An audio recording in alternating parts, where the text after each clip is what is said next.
গভীর রাত, কনকনে শীত, সারা মদিনার মানুষ ঘুমায় আছে। এমনকি শুধু মানুষ নয়, পাক পাখালি পর্যন্ত ঘুমায় রইছে। সবার চোখে ঘুম, ঘুম নাই শুধু একজনের চোখে। তিনি আর কেউ নন, তিনি অর্ধ পৃথিবীর বাদশাহ, খলিফাতুল মুসলিমিন, আমিরুল মুমিনিন হযরত ওমর। বের হয়ে গেলেন রে ভাই, সদ্য বেশে তিনি বের হয়ে গেলেন। সাথে তিনি খাদেম খুদ্দামও নিয়ে চলতেন না, একা একা তিনি চলতেন। খাদেমও সাথে রাখতেন না, বডিগার্ডও সাথে রাখতেন না, কাউকে পাশে নিতেন না, একা একা তিনি বের হতেন। রাতের অন্ধকারে ওমর বের হয়ে গেছেন। মদিনার পাশের একটা এলাকা, ওই এলাকার ভিতরে যায় হযরত ওমর ঢুকলেন। হঠাৎ করে দেখতে পেলেন রাস্তার কিনারায় একটা ভাঙ্গা ঘর। এই ঘরের ভিতরে মিটি মিটি আলো জ্বলতেছে। আলো দেখা যায় রাত বাজে 12টা। এত রাত ঘরের ভিতরে আলো কেন? এত রাত এই ঘরে আলো জ্বলে কেন? মনে হয় কোনো মন্দ লোকের আড্ডা বসেছে। হযরত ওমর আর একটু আগে গেলেন, দরজার কিনারায় যেয়ে তিনি কান লাগালেন। কান লাগা হযরত ওমর শুনতেছেন ঘরের ভিতরে একজন মা তিনটা অবুঝ বাচ্চারে বুঝ দিতেছে। বাচ্চাগুলি কান্দে, বাচ্চাগুলি কান্দে, আর মা সন্তানগুলিরে বুঝ দিতেছে আর কয়, বাবা রে একটু ঘুমাও, একটু ঘুমাও। এই যে মা রান্না করতেছি, এই যে মা চুলার মধ্যে আগুন জ্বালাইছি, কিছুক্ষণের ভিতরেই খানা পাক হয়ে যাবে, তোমরা একটু ঘুমাও। এই বইলা মা তাদেরকে সান্ত্বনা দেয়। হযরত ওমর দরজার পাশে থেকে আওয়াজটা শুনতে পেয়ে বলতেছেন, মা, ও মা, এত রাতে বাচ্চাগুলি কেন কান্দে আর চুলার মধ্যে আগুন জ্বলে কেন?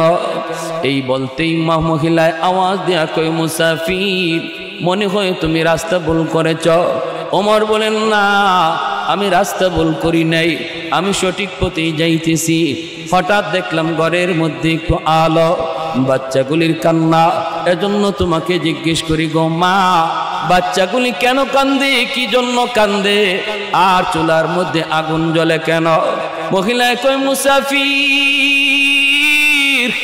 তুমি তোমার পথ ধরে চলে যাও, আমাকে তুমি প্রশ্ন করে কাঁদায়ও না গো, আমার মনের যন্ত্রণা তুমি আর বাড়ায়ও না। হযরত ওমর কই, মা গো কি হয়েছে একটু কও না। মহিলায় কই, বাবা মুসাফির, তাহলে তুমি যখন শুনতে চাও শোনো। এই বাচ্চাগুলি হলো আমার বাচ্চা, আর আমার স্বামী আজ কয়েক বছর আগে তিনি জিহাদের ময়দানে যে শহীদ হয়ে গেছেন। আমার স্বামী রেখে যাওয়া 3টা সন্তান আমার কাছে আমানত। এই বাচ্চাগুলি এতিম, শহীদের 3টা বাচ্চা আল্লাহর রাস্তায় শহীদ হয়েছেন আমার স্বামী। এই শহীদের 3টা বাচ্চা নিয়া আমি মা বড় অসহায়। বাচ্চাগুলির আমি কি করে খাওয়াবো? বাচ্চাগুলি আজকে 3 দিন হয়ে যায়। আমি মা মাঝে মাঝে কিছু কাম কাজ কইরা তাদেরকে খাওয়াইতাম, কিছু আজকে 3 দিন হয়ে যায় আমার ঘরে খানা নাই, খানা নাই। আমার বাচ্চাগুলি অবুঝ, একটা বাচ্চা অজ্ঞান হয়ে গেছে। সন্ধ্যা থেকে তাদের কান্না আর কান্না, ক্ষুধার যন্ত্রণায় কান্না অবক দিয়ে বের হয় না। আমি সেই সন্ধ্যা থেকে চুলার মধ্যে গরম পানি জাল দিতেছি, আর আমার বাচ্চাগুলিরে আমি বুঝ দিতেছি, বাবা এই যে মা রান্না করতেছি, কিছুক্ষণের ভিতরেই রান্না হয়ে যাবে, তোমরা ঘুমাও।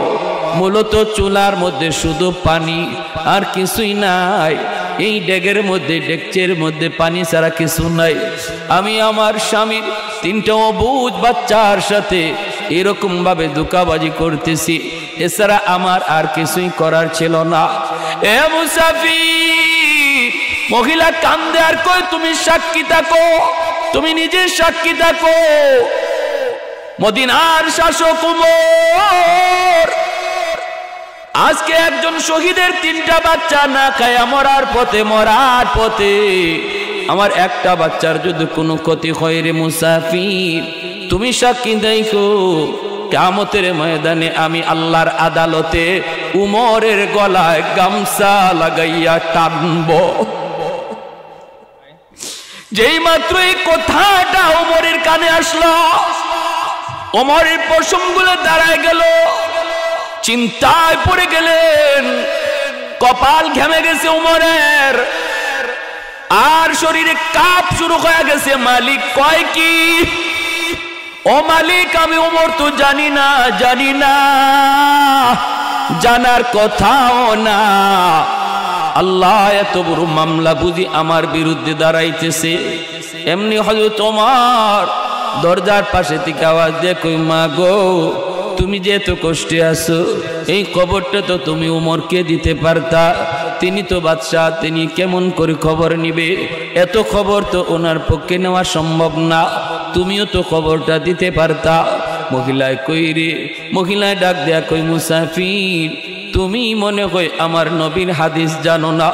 আমার নবীর হাদিস হলো জনগণের খবর নেবে বাদশাহ, বাদশাকে জনগণ খবর দিবে না। আল্লাহু আকবার, জোরে কর।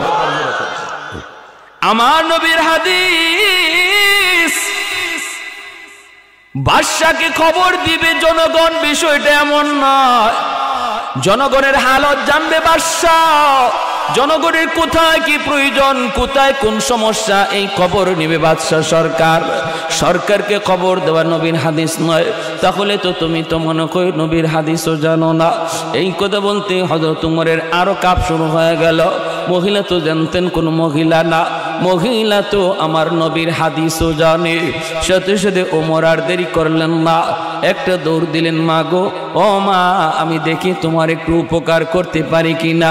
এই বইলা ওমর কাঁদতেছেন আর মদিনার দিকে দৌড়াইতেছেন। অর্ধ পৃথিবীর বাদশা ওমর চোখের পানি মুছতেছেন আর তিনি মদিনার দিকে দৌড়ান। মদিনার বাইতুল মালের সামনে আইসা তিনি ডাক দিলেন, কোথায় আমার ম্যানেজার, কোথায় আমার খাদেম খুদ্দাম, তোরা কই রে? তাড়াতাড়ি করে তোরা ঘুম থেকে উঠ, বাইতুল মালের চাবি দিয়া তোরা তালাটা খুইলা দে, তাড়াতাড়ি করে তোরা বাইতুল মালের তালা খুল। আমি ওমরকে আল্লাহর আদালত থেকে বাঁচা, আমি ওমরকে আল্লাহর আদালত থেকে বাঁচা। এই বলতেই ম্যানেজার লাফ দিয়া ঘুম থেকে উঠল, খাদেম খুদ্দাম লাফ দিয়ে ঘুম থেকে উঠল। ম্যানেজার যাইয়ে এসে এরকম চাবি দিয়া তালাটা খুলল। হযরত ওমরের একজন খাস খাদেম ছিল আসলাম। আসলাম দৌড় দিয়া আইসা কয়, আমিরুল মুমিনিন, ঘটনা কি হয়েছে একটু কর।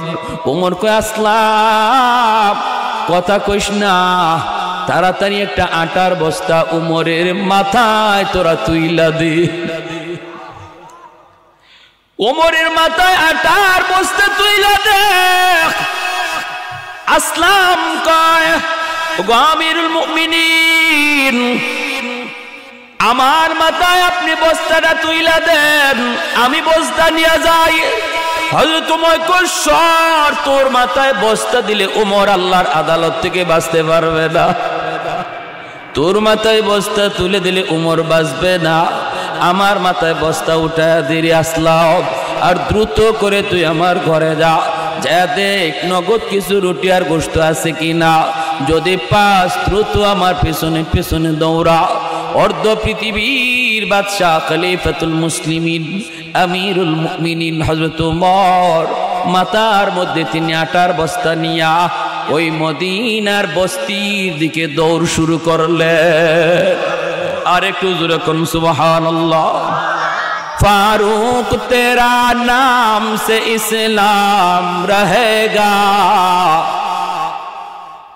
फारूक तेरा नाम से इस्लाम रहेगा, दुनिया की अदालत में तेरा नाम रहेगा, दुनिया की अदालत में तेरा नाम रहेगा, उस्मान तेरा नाम से इस्लाम रहेगा, दुनिया की सखावत में तेरा नाम रहेगा, हैदर तेरा नाम से इस्लाम रहेगा, दुनिया की शजाअत में तेरा नाम रहेगा, मुआविया तेरा नाम से इस्लाम रहेगा, दुनिया की सियासत में तेरा नाम रहेगा, दुनिया की सियासत में तेरा नाम रहेगा।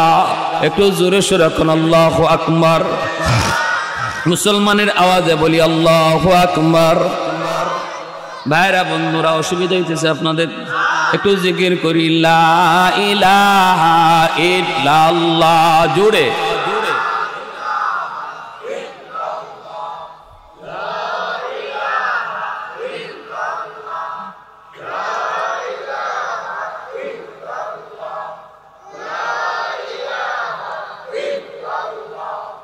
ला इलाहा इल्लल्लाह,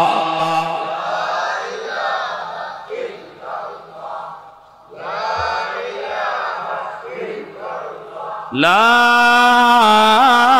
इलाहा इल्लल्लाहु मुहम्मदुर रसूलुल्लाह।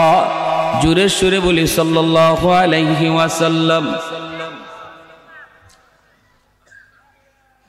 दौड़ाया बाड़ीर पाशे घरेर पाशे गিয়ে हाजिर, डाक दिया बोलतेছেন মা গো দরজাখানা একটু খোলো।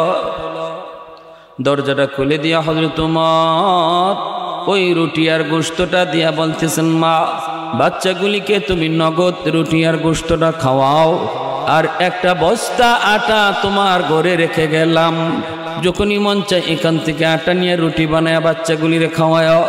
হযরত উমর নিজের পরিচয় দেন না, তিনি যে উমর এই পরিচয়টা দিলেন না, বরং নিজের পরিচয় মহিলার কাছে মুসাফির দিয়া চলে গেলেন। জোরে কোন সুবহানাল্লাহ। আর আমরা বাবারি 2 টাকা দান করি না, 5টা ক্যামেরা লই। হ্যাঁ বাহ বাহ বাহ বাহ বাহ বাহ, 2 টাকা দান করি না, 5টা ক্যামেরা, আর খালি অ্যাডভার্টাইজ আর অ্যাডভার্টাইজ, খালি প্রচার আর প্রচার। অমুকে এত টাকা দিয়ে দিছে, অমুকে এত ত্রাণ দিয়ে দিছে, এই করছে সেই করছে। আর হযরত উমর এক বস্তা আটা মাথার মধ্যে লইয়া মহিলার ঘরে পৌঁছাইলেন, নগদ রুটি আর গোশত পৌঁছাইলেন, তবুও তিনি যে উমর এই পরিচয়টা দিলেন না, মুসাফির কইয়া চলে গেলেন। জোরে কন্যা সুবহানাল্লাহ। আদর্শ শিখে যাও, নেতৃত্ব শিখে যাও। নেতা হওয়া সহজ, আদর্শ নেতা হওয়া কঠিন। আওয়াজ দিয়ে বলেন ঠিক কি না? শিখে যাও। একটা দৃষ্টান্ত দেখাও, একটা আমার নবীর দৃষ্টান্ত তো অনেক উপরে, নবীর সাহাবীরা যা কইরা গেছেন, একটা দৃষ্টান্ত বেঈমানরা দেখাও। তাম পৃথিবীর সমস্ত মুসলিমকে চ্যালেঞ্জ করা হলো, এমন একজন উমর তোমরা বের করো। পারবে না ইনশাআল্লাহ, ঠিক কিনা জোরে কোন? পারবে না। সাধারণ জানতেন খলিফা আর আমির নন, এই ছোট্ট এরিয়া লইয়া না, তাম অর্ধ পৃথিবীর বাদশা, যার আঙ্গুলের ইশারায় চলে। সে উমর নিজে একজন এমন সাধারণ অপরিচিত মুসাফির বেশে নিজের মাথায় আটার বস্তা লইয়া একজন বিধবা মহিলার ঘরে খানা পৌঁছে দিলেন। সুবহানাল্লাহ। ভাইরা বন্ধুরা, শুধু তাই নয়, আরেকটা ঘটনা বলি, শেষ দিব পরে, শুনেন। আরেকটা ঘটনা বলি, হযরত আবু বকর সিদ্দিক রাদিয়াল্লাহু তাআলা আনহুর ইন্তেকালের পর ওনার জীবনী নিয়ে এরকম ভাবে একটা সেমিনার হলো। এই সেমিনারের ভিতরে আবু বকর কেমন ছিলেন এই কথাটা সবাই বলতেছে। ওই অবস্থায় দেখা গেল একজন মানুষ, গ্রামের মানুষ কয়, আমি আবু বকর সম্পর্কে একটা কথা জানি। কি কথা তুমি জানো? কয়, সকালবেলা তিনি আমাদের বস্তির একটা রাস্তা দিয়ে তিনি ঢুকতেন, এই দিক দিয়ে তিনি যাইতেন, কোথায় যাইতেন আমরা কেউ জানতাম না। প্রতিদিন ওই গলিটা দিয়ে তিনি ঢুকতেন, আর কোথায় যেন যাইতেন আমরা কেউ জানি না। এটা আমি তার সম্পর্কে জানি। হযরত ওমর ফারুক রাদিয়াল্লাহু তাআলা আনহু তিনি খলিফা হওয়ার পর, বাদশা হওয়ার পর তিনি মনে মনে ভাবতেছেন, ঘটনা কি, আবু বকর কেন এই রাস্তা দিয়ে এই গলি দিয়ে যাইতেন, আমি একটু যাব।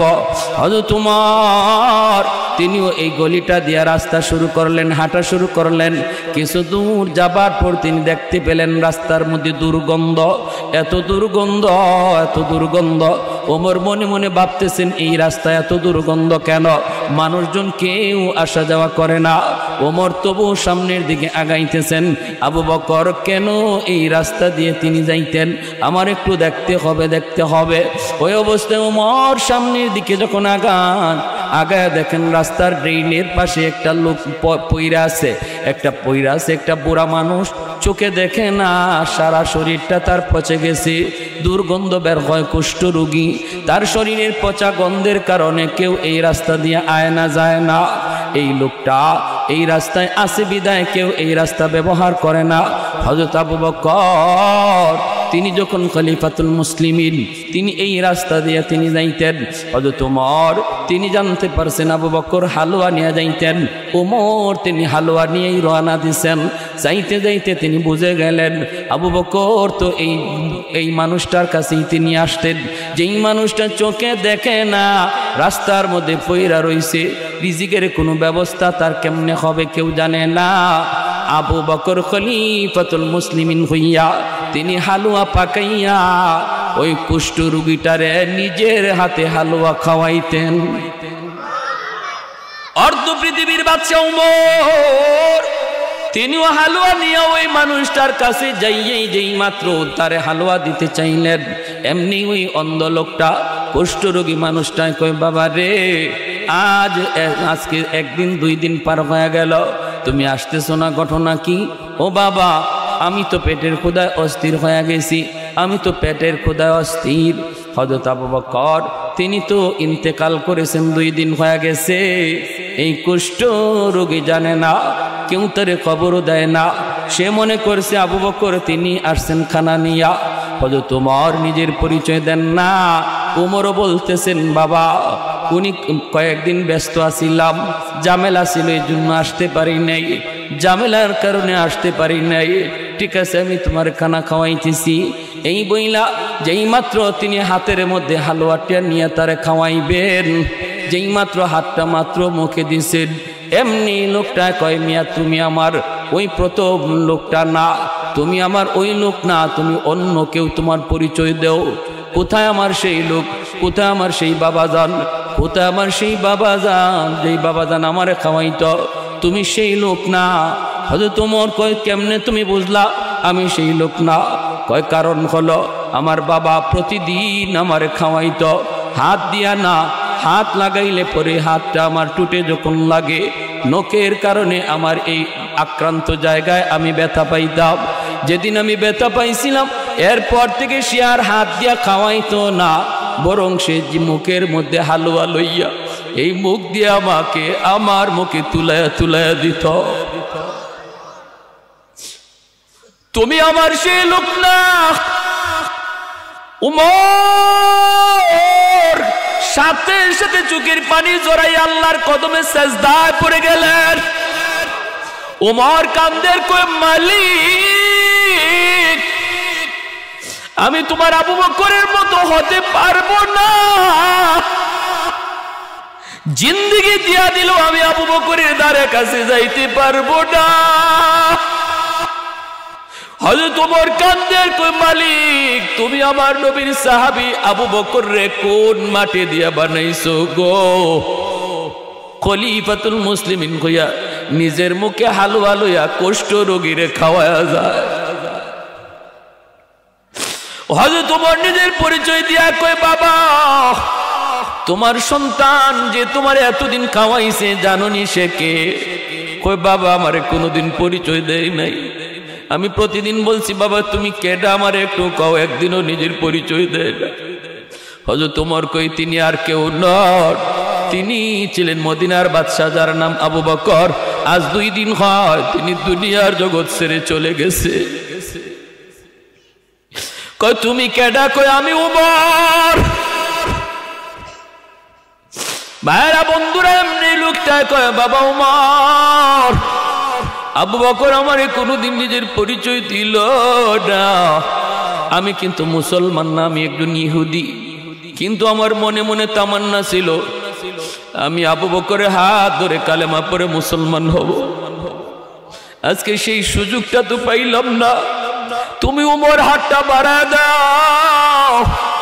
ইসলামের আদর্শ যদি এত সুন্দর হয়, আমার নবীর আদর্শ না জানি কত সুন্দর, আমার নবীর সাহাবীর আদর্শ যদি এত সুন্দর হয়, না জানি মায়ার নবীর আদর্শ কত সুন্দর। আমাকে তাড়াতাড়ি হাতটা বাড়ায় কালেমা পড়ায় মুসলমান বানায় দাও। ভাইয়ের আমার জন্য বলতেছিলাম, আদর্শ শিখায় গেছেন আমার নবী, নবীর সাহাবীরা। আজকে সেই নবীর আদর্শ তুমি গ্রহণ করো না। ডারউইনের মতবাদ তোমার বাচ্চারে পড়ায়, অথচ তোমার গায়ে লাগে না। আমার নবীর আদর্শ বাদ দিয়া ডারউইনের মতবাদ তোমার বাচ্চারে পড়ায়। মানুষ বানর দিকে হয়েছে, এই শিক্ষা আজকে তোমার সন্তানরা দেয়, অথচ তুমি বাবা হয়ে প্রতিবাদ করলা না। প্রতিবাদ সব আলেম ওলামারে দিয়া দিলা। জবাব দিবা কি কাল কিয়ামতের ময়দানে আমার নবীর সামনে? পরিচয় দিবা কেমন করে আমি আজ মুসলিম? কি করে পরিচয় দিবা? কি করে পরিচয় দিবা? এই বাপ মার এই সন্তান আল্লাহর আদালতে দাঁড় করাবে।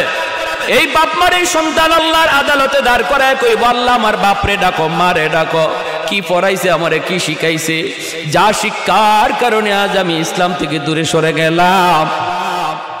হযরত আবু ফারুক, ওমর ফারুক রাদিয়াল্লাহু তাআলা আনহু, তিনি ওই বাচ্চাগুলির খাওন দিয়া মহিলাকে তিনি আটার বস্তা বুঝায়া দিয়া হযরত ওমর তিনি দরজার বাহিরে চলে আসলেন।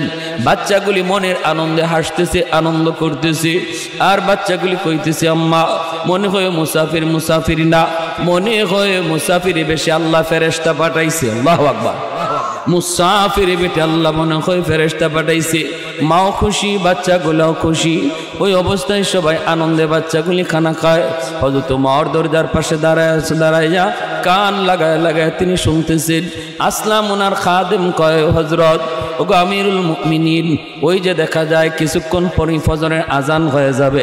আজানের টাইম হয়ে গেছে। ফজরের আজান হলে পরে মসজিদে নববীর ইমামতি আপনাকে করতে হবে। আপনি যেমন অর্ধ পৃথিবীর বাদশা, তেমন আপনি মদিনার মসজিদের ইমাম। মদিনার মসজিদে ফজরের নামাজ আপনাকে পড়াইতে হবে। অতএব চলেন, দেরি হয়ে যাইতেছে। আমিরুল মুমিনিন খলিফাতুল মুসলিমিন ওমর ডাক দিয়া বলতেছে, আসলাম একটু পরে যা, পরে যা।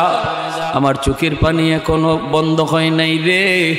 এই বাচ্চাগুলির একটু হাসি আনন্দ শুনলে আমার চোখের পানিটা বন্ধ হবে। বাচ্চাগুলি খানা খায়া যখন একটু আনন্দ করে হাসি ঠাট্টা করে, হযরত ওমর মাটিতে সেজদা দিয়ে আল্লাহর শুকরিয়া আদায় করে। এরপরে তিনি বলতেছে, আসলাম চল, এইবার চল চাই মদিনার দিকে। মদিনার দিকে তিনি চলে আসলেন। মসজিদে নববীতে আজান হলো।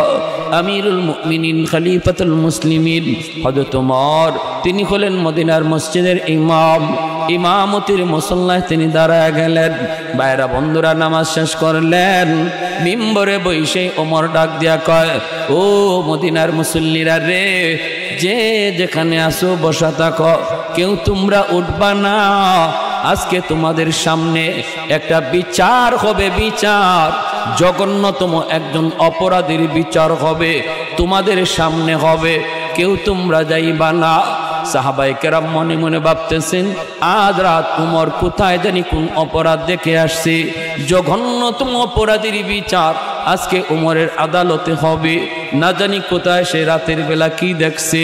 হযরত ওমর মিম্বরে বসেই তিনি বলতেছেন, কোতোয়ালি থানার ওসি ডাক দিলেন। ডাক দেয়া বলতেছেন, দ্রুত যাও, মদিনার পাশে একটা বস্তি, এই বস্তিতে ঢুইকা দেখবা রাস্তার কিনারা একটা ভাঙ্গা চোরা ঘর। ওই ঘরের মধ্যে যায় দেখবা তিনটা বাচ্চা, একজন মহিলা। ওই মহিলাকে যায় বলবা, ওমরের আদালতে তোমার বিরুদ্ধে মামলা, তোমাকে ওমরের আদালতে যাইতে হবে। যদি সে আসতে না চায় বলবা জোর করে আনার নির্দেশ আমি ওমরের। ভাইয়েরা বন্ধুরা, মদিনার মানুষ সাহাবায়ে কেরাম সবাই অবাক হয়ে গেলেন, পশমগুলি সবার দাঁড়ায় গেল। না জানি কেমন বড় অপরাধ ওই মহিলায় করছি, উমরের আদালতে জানি কি বিচার হয়। সবাই যার যার জায়গায় বসা আছে। পুলিশ দ্রুত গেল এই জায়গায়, যে মহিলাকে খবর দেয় উমরের আদালতে তোমার বিরুদ্ধে বিচার, যেতে হবে, তোমাকে না গেলে জোর করে নেওয়া হবে। মহিলার আত্মা কেঁপে উঠল। ওমর নাম শোনা মাত্র বাচ্চাগুলি পর্যন্ত কেঁপে উঠল, কারণ ওমর ফারুক রাদিয়াল্লাহু তাআলা আনহুর নাম শুনলে ভয় পায় না এমন কোন মানুষ ছিল না। বাচ্চাগুলি পর্যন্ত ওমর নাম শুনলে ঘুমায় যাইত, আর দুষ্টামি করতো না। ওই বাচ্চাগুলি মাকে জড়ায় ধরে কান্দে আর কই, মা গো, উমরের আদালতে তোমার বিরুদ্ধে কি বিচার? মায়ও কয়, বাবারে কিছুই তো বুঝি না, কিছুই তো জানলাম না। মহিলায় কয়, আমি তো জানি না কোনো অন্যায় করছি কোনো কারণে, কোন কারণে আমার বিরুদ্ধে মামলা। পুলিশেরা কয়, আমরা এত কিছু বুঝি না, এত কিছু জানিও না, বরং খলিফার নিজের ওয়ার্ডার তোমাকে নিয়ে যাওয়ার জন্য। মহিলা ভয়ে কাঁপে। যেই বাচ্চা দুইটা হাঁটতে পারে এই বাচ্চাগুলিও মাকে জড়ায় কয়, মা গো, ও মা, তুমি যে রাতের অন্ধকারে মুসাফিরের সামনে বলছিলা উমরের গলায় গামছা লাগাইবা, আল্লাহর আদালতে মনে হয় ওই মুসাফির যায়া উমরকে সব বইলা দিছে গো মা। মনে হয় মুসাফির গিয়া উমরকে বইলা দিছে। মুসাফির আমাদেরকে খানা খাওয়াইছে ভালো কথা, কিন্তু এই কথা শুনাইয়া কত বড় বিপদে ফালাইছে। মহিলায় কয়, ঠিক আছে, আমাকে টানাটানি করা লাগবে না, জোর জবরদস্তি করতে হবে না, আমি নিজের ইচ্ছায় যাব। এই বইলা মহিলা রওনা দিয়া দিল। দুইটা বাচ্চা আমার দুই দিকে ধরা, দুধের বাচ্চাটা মায়ের কুলে। এই অবস্থায় মহিলা মদিনার দিকে রওনা দেয়। কলিজাটা কাঁপতেছে। মহিলা আল্লাহর কাছে কান্দে আর কয়, মালিক, জীবনে কোনোদিন অপরাধ করি নাই, কোনো অন্যায় করি নাই, আজকে ওমরের আদালতে আমার বিরুদ্ধে মামলা। ও মালিক, আমার স্বামীর শাহাদত যদি তোমার দরবারে কবুল হয়ে থাকে, আমার স্বামীর খাতিরে আমার ইজ্জত তুমি রক্ষা কইরো। আমার স্বামীর তিনটে এতিম বাচ্চার মুখের দিকে তাকাইয়া আল্লাহ তুমি আমার ইজ্জতটা আজকে রক্ষা কইরো। আমার তিনটে অবুঝ বাচ্চা যদি মাকে হারায়, এরা কারে নিয়ে বাঁচবে? কার গলা ধইরা আমার বাচ্চাগুলি ঘুমাবে? এই বইলা বইলা মহিলা সেই মদিনার দিকে রওনা দিয়া দেয়। ভাইরা বন্ধুরা, আসতেছে আসতেছে এইদিকে হযরত ওমর মিম্বরে বসে অপেক্ষায়। মদিনার মসজিদে যেই মাত্র ঢুকবে, ওমর দেখে ফেলছেন দরজার পাশে, হাত দিয়ে ইশারা দিয়া বলেন, মাঝখান দিয়া রাস্তা করে দাও, তোমরা মাঝখান দিয়া রাস্তা করে দাও। মহিলা গেইটের ভিতরে ঢুইকেই ঝাপসা ঝাপসা তাকায় দেখে মিম্বরে যেই মানুষটাকে বসা দেখা যায়, ইনি তো অবশ্যই ওমর, ইনি তো অবশ্যই আমিরুল মুমিনিন, কিন্তু চেহারাটা গত রাতের মুসাফিরের মতো। ভয় অন্তরা আত্মা কাইপা উঠল। মহিলা আরো ভয় পেয়ে গেল। হায়, আমি গত রাত যারে মুসাফির মনে কইরা ওমরকে গালি দিয়েছিলাম, ওমরের ব্যাপারে মামলার কথা বলেছিলাম, ইনি তো মুসাফির না, ইনি তো ওমর। তাহলে ওমরকেই বুঝি আমি এত শক্ত কথা বলছি? না জানি গো মালিক, আজকে আমার গর্দান যায় বুঝি, আজ বুঝি আমার কি শাস্তি হয়, কি শাস্তি হয়। ওমর এত গরম, এত গরম। মহিলা ভয়ে ভয়ে মসজিদের দিকে ঢুকতেছে। বাইরা বন্ধুরা, বোরকা পরা আল্লাহর বান্দি, দুইটা বাচ্চা, দুধের বাচ্চাটা কুলে মদিনার মিম্বরের পাশে আইসা যেই মাত্র মহিলা দাঁড়াইল, দাঁড়ায় বলতেছে, আমিরুল মুমিনিন, আমি অন্যায় কিছু বলি না, আমি যা বলছি ঠিক বলেছি। এতে যদি আমার ফাঁসি হয়, ওমরের আদালতে ফাঁসি হবে, আমি মানতে রাজি।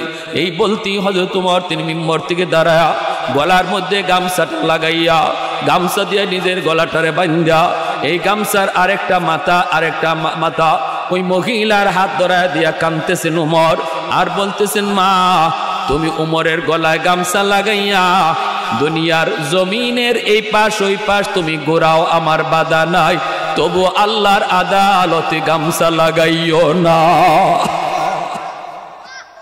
কেন উমর তোমার খবর নিল না? কেন তোমার পরিবারের খবর নিল না? এই অপরাধে উমরের যা খুশি তোমার মন চায় দুনিয়াতে করো, আমি ওমর বাধা দেব না। আমি নিজেই গলায় গামছা লাগায় দিলাম, তবু আমার মালিকের আদালতে আমারে তুমি ধরা খাও, কারণ আমি উমর এমনি আমার মালিকরে বুঝ দিতে পারবো না কেন আমার কাঁধে এত বড় দায়িত্ব আল্লাহ আমারে দিল। আমি এই দায়িত্বের উপযুক্ত না, আমি এই দায়িত্বের উপযুক্ত না। মদিনার মানুষ, আমার দায়িত্ব তোমরা বুঝো, আমাকে মুক্ত করো, আমাকে মুক্ত করো। দুনিয়ার মাত্র 60-70 বছরের হায়াতের জীবনের এই দায়িত্ব, এই বুঝা মাথায় লইয়া আমি এত বড় আল্লাহর আদালতে হাজিরা দিতে চাই না। আমারে বাঁচাও, আমারে বাঁচাও। আর আমার ইন্তেকালের পর আমার পরিবারের কাউরে তোমরা এই দায়িত্ব দিও না, এই দায়িত্ব দিও না। ভাইরা বন্ধুরা, মহিলার সাথে সাথে মাটিতে পুইরা আল্লাহর কদমে সেজদা দেয়া কয়, মালিক এইবার বুঝে আসছে কেন তোমার হাবিব বলেছিলেন আমি নবীর পরে যদি কেউ নবী হতো সে উমর। আরে কুজুরে কোন সুবহানাল্লাহ। এজন্য আমার ভাইয়েরা, দায়িত্ব এত বড় জিনিস, এই দায়িত্বের ভিতরে অবহেলা করবেন না। বাপ মার বহুত বড় দায়িত্ব সন্তানের ব্যাপারে। যে উমরের কোনো মূল্য ছিল না, উটের রাখাল ছিলেন, উটের রাখাল, উটের পিছনে দাঁড়ায় থাকতেন, উটের পিছনে দাঁড়ায় থাকতেন সূর্যের আলো থেকে বাঁচার জন্য মরুভূমিতে উটের ছায়ার মধ্যে তিনি দাঁড়ায় থাকতেন। উটে এরকম ভাবে গোবর প্রস্রাব করলে মাথার মধ্যে পড়ত। সেই উমরের কোনো মূল্য ছিল না। উমর যখন মদিনার বাদশাহ হলেন, একদিন ওই ময়দান দিয়া তিনি যাইতেছেন সাহাবায়ে কেরাম লইয়া। ওই ময়দানের দিকে তাকায় উমর চোখের পানি ধরায় কান্দে। সাহাবীরা কয়, উমর কেন কান্দ? উমর বলতেছে, আমি একদিন এই মাঠে উটের রাখাল ছিলাম, আমার নবীর সংস্পর্শে আসার দ্বারা আজ আল্লাহ আমাকে মদিনার বাদশাহ বানায় দিছে। এত দামি, এত দামি, এত দামি আল্লাহ আমাকে বানাইছে। আমার নবী রহমতের নবীর সাথে এত আত্মার সম্পর্ক তৈরি হয়ে গেছিল রে আমার ভাই। মায়ার নবী রাতের বেলা স্বপ্ন যুগে কার সাথে দেখা করেন? উমর এই খবরও রাখতেন। সুবহানাল্লাহ। আল্লাহর নবী আজ রাত কারে কারে স্বপ্নে দেখা দিয়েছেন এই খবর উমর জানতেন। কি বুঝলেন? হযরত আলী রাদিয়াল্লাহু তাআলা আনহু তিনি একদিন মসজিদে ঘুমাইছেন, স্বপ্ন যুগে দেখতেছেন আল্লাহর নবীর পাশে বসা, নবীজিকে নিয়ে সাহাবায়ে কেরাম আরো অনেকেই বসা, হযরত আলীও বসা। হযরত আলীর সাথে নবীর সম্পর্ক কি? জামাই শ্বশুর, জানেননি এটা? তো পাশে বসা নবীজির কাছে এক মহিলা খেজুর নিয়ে আইছে, বাগানের প্রথম খেজুর। আইসা বলতেছে, নবী গো, আমার বাগানের প্রথম খেজুর, আমার মন চায় এই খেজুরগুলি আপনি আপনার সাহাবায়ে কেরামের মাঝে বন্টন করে দেন। আল্লাহর নবী সাহাবায়ে কেরাম সবাইকে দিতেছেন 4টা-5টা করে। হযরত আলীর কাছে আইসাই নবী দিয়েছেন একটা। হযরত আলী কোনো কথা বলেন নাই, মনে মনে ভাবতেছেন, আইরে নবী আমারে একটা দিলেন কেন? আমার যদি 4-5টা দিতেন তাহলে আমার হাসান হুসাইনকে দিতে পারতাম, ফাতেমারও দিতে পারতাম। নবী আমারে দিলেন একটা, হইল নি? তো কিছু তো আর কওয়া যায় না, কারণ শ্বশুর আবার রহমতের নবী, কোনো কথা কইলেন না, চুপচাপ। এই খেজুরটা নিয়া তিনি মুখে দিয়ে দিয়েছেন একটাই। যখন এটা আর হাসান হুসাইনকে দিবেন কি, নিজেই খাই দিয়েছেন, মুখে দিয়ে দিয়েছেন। ফজরে আজান হয়ে গেছে, হযরত আলীর ঘুম ভাঙছে। হযরত আলী বলেন, আজানের লগে লগে আমার যেই মাত্র ঘুম ভাঙছে, তখন আমি দেখি আমার মুখে খেজুর এখনো আছে। স্বপ্নে খাওয়া খেজুর ঘুম থেকে জাগিয়ে দেখি আমার মুখে আছে। এই আজানের পরে আমি মসজিদে নববীতে গেলাম, ফজরের নামাজ পড়লাম। নামাজ পড়েন হযরত ওমর, তিনি খলিফাতুল মুসলিমিন, তিনি ইমাম। যিনি বাদশাহ তিনি ইমাম, যিনি বাদশাহ তিনি ইমাম। নামাজ পড়াইলেন মদিনার মসজিদে মিম্বরে, আমাদেরকে নিয়ে এইভাবে গুল হয়ে বসলেন। ফজরের পরে হঠাৎ করে দেখি ওই স্বপ্নে দেখা এক বুড়া মহিলার মতোই এক মহিলা লাঠিতে ভর দিয়া খেজুর লইয়া হযরত ওমরের সামনে আইছে। আমার স্বপ্নের কথা মনে পড়ে গেছে, আমি আজ রাত তো স্বপ্নে আমি এটাই দেখলাম। তো এই মহিলা ঘটনা কি? তো আইসাই বলতেছে, খলিফাতুল মুসলিমিন, আমার বাগানের প্রথম ফসল, মন চায় নবীর সাহাবীদেরকে নিয়ে আপনি প্রথম ফসলটা খাবেন। তো হযরত ওমর থলিটা হাতে নিছেন, নিয়ে সবাই রে 4টা-5টা করে দিতেছেন। আমি আলীর দ্বারা আইয়েই একটা দিছেন। কথা বুঝেন না আপনারা? আমার সিলেটি মানুষ তো, সিলেটি ভাষা বুঝতে অসুবিধা হয় না তো? আমার লিটন ভাই খুব মহব্বতের মানুষ, আপনাদের কৃতি সন্তান, কয়েকবার আমার বাসায় পর্যন্ত গেছেন মাহফিলের জন্য। বলছি আমি ভাই আমি সিলেটি মানুষ, অসুবিধা নাই। তো এইরকম ভাবে যখন খেজুরটা একটা খেজুর দিছেন হযরত আলী, এই একটা খেজুর লইয়া মুখে আর দিছেন না, মনে মনে ভাবতেছেন আচ্ছা রসুলরে তো জিগাই নাই ডরে, উমররে জিগাইতে তো অসুবিধা নাই। জিগাইতেছেন ভাই এটা কি কারবার, সবাইরে দিলেন 4টা 5টা করে। এই ভাই কি তুফান চলছে টের পাও না তোমরা দিয়ে আসো এখানে বইটা লিয়া। একটা খেজুর আমার দেওয়া মাত্রই হযরত আলী বলতেছেন ভাই ওমর সবাইকে দিলেন 4টা 5টা, আমারে দিলেন একটা, ঘটনা কি? হযরত ওমর মুস্কে হাসি দিয়া বলেন আলী রে, গত রাত যদি নবী তোমাকে স্বপ্নে 4টা দিতেন, আমি ওমরও 4টা দিতাম। সুবহানাল্লাহ, কি বুঝলেন? হযরত আলী চোখ দিয়ে দর দর করে পারে জন্য আর বলতেছেন ওমর আমার নবীর সাথে এত আত্মার সম্পর্ক বুঝি তোমার তৈরি হয়েছে, আজ রাতে আমার নবীর সাথে আমার খেজুর খাওয়ার সৌভাগ্য হয়েছে, এই স্বপ্নের খবরও বুঝি তুমি ওমর জানো। সুবহানাল্লাহ। ইন্নাল্লাহা ইয়া'মুরুকুম আন তুআদ্দুল আমানাতি ইলা আহলিহা। এজন্য ভাইরা মনে রাখবা যার কাছে যে দায়িত্ব ছোট হোক বড় হোক এটা বহুত বড় আমানত, দায়িত্বের ভিতরে কোনোদিন খেয়ানত করলে আল্লাহর আদালতে খেয়ানতকারীর কাঠগড়ায় দাঁড়ায় থাকতে হবে। আর নবী বলেন যে খেয়ানত করে তার ঈমান থাকে না, বেশি বেশি যে দায়িত্বে খেয়ানত করব মরণের সময় ঈমান সাথে যাবে না, বেঈমান হয়ে মরবে বেঈমান। এজন্য আমানতদারি বেশি অত্যন্ত গুরুত্বপূর্ণ, আমানতদারি রক্ষা করে চলব। বিশেষ করে সন্তানের ব্যাপারে বাপ মা কোনোদিন খেয়ানত করব না, এই সন্তানের ব্যাপারে আমরা আমানতদারি রক্ষা করে চলব। 5টা বছর সন্তানরে শিশুকালে মাদ্রাসায় পড়াইবার নিয়ত কার কার আছে একটু হাত উঠে আল্লাহকে দেখা। আল্লাহ তুমি প্রতিটা হাতকে কবুল করো, জোরে কোন আমিন, আরো জোরে বলেন আমিন। সন্তানকে মাদ্রাসায় 5 বছর পড়ান, 5টা বছর শিশুকালে ভর্তি করেন, এরপরে আপনি বানায়েন যা বানাইবার, কোনো অসুবিধা নেই।